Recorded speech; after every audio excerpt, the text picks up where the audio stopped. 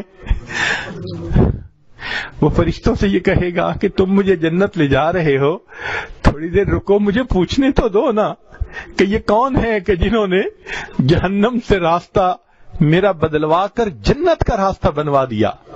چنانچہ وہ فرشتے تھوڑی دیر رکیں گے تو وہ نبی علیہ الصلوۃ والسلام سے کہے گا یا بے ابی انت و امی، آپ کے اوپر میرے ماں باپ قربان، ما احسن وجہ کا، آپ کا چہرہ کتنا خوبصورت ہے.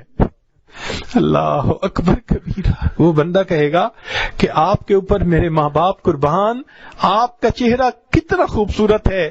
وَأَحْسَنَ خَلْقُكَ مَنْ أَنْتَ، اور آپ کے اخلاق کتنے اچھے ہیں، آپ کون ہیں.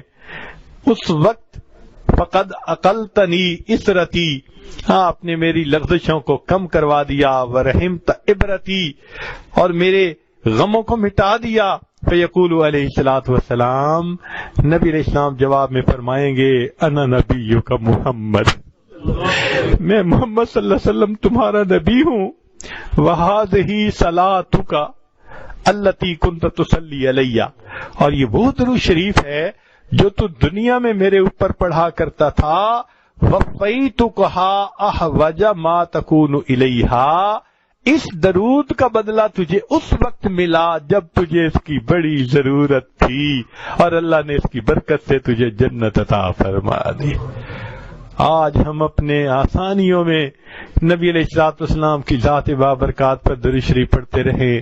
کتنے لوگ ڈرائیونگ کر کے جاتے ہیں آتے ہیں، درود شریف پڑھ سکتے ہیں، اس دوران گھنٹوں پڑھ سکتے ہیں، غفلت کی وجہ سے نہیں پڑھتے. اللہ تعالی ہماری اس غفلت کو معاف فرمائے اور ہمیں نبی علیہ السلام پر کثرت سے درود شریف پڑھنے کی توفیق عطا فرمائے. سلام اس پر کہ جس نے بے کسوں کی دستگیری کی، سلام اس پر کہ جس نے بادشاہی میں فقیری کی، سلام اس پر کہ جس کے گھر میں چاندی تھی نہ سونا تھا، سلام اس پر کہ ٹوٹا بوریا جس کا بچھونا تھا، سلام اس پر جو سچائی کی خاطر دکھ اٹھاتا تھا، سلام اس پر جو بھوکا رہ کے اوروں کو کھلاتا تھا، سلام اس پر کہ جس نے خون کے پیاسوں کو کبائیں دیں، سلام اس پر کہ جس نے گالیاں سن کر دعائیں دی، سلام اس پر کہ جس نے فضل کے موتی بکھیرے ہیں، سلام اس پر بروں کو جس نے فرمایا کہ میرے ہیں، سلام اس پر بروں کو جس نے فرمایا کہ میرے. اللہ تعالی ہمیں اپنے حبیب صلی اللہ علیہ وسلم کی سچی محبت عطا فرمائے. وآخر دعوانا ان الحمد للہ رب العالمین.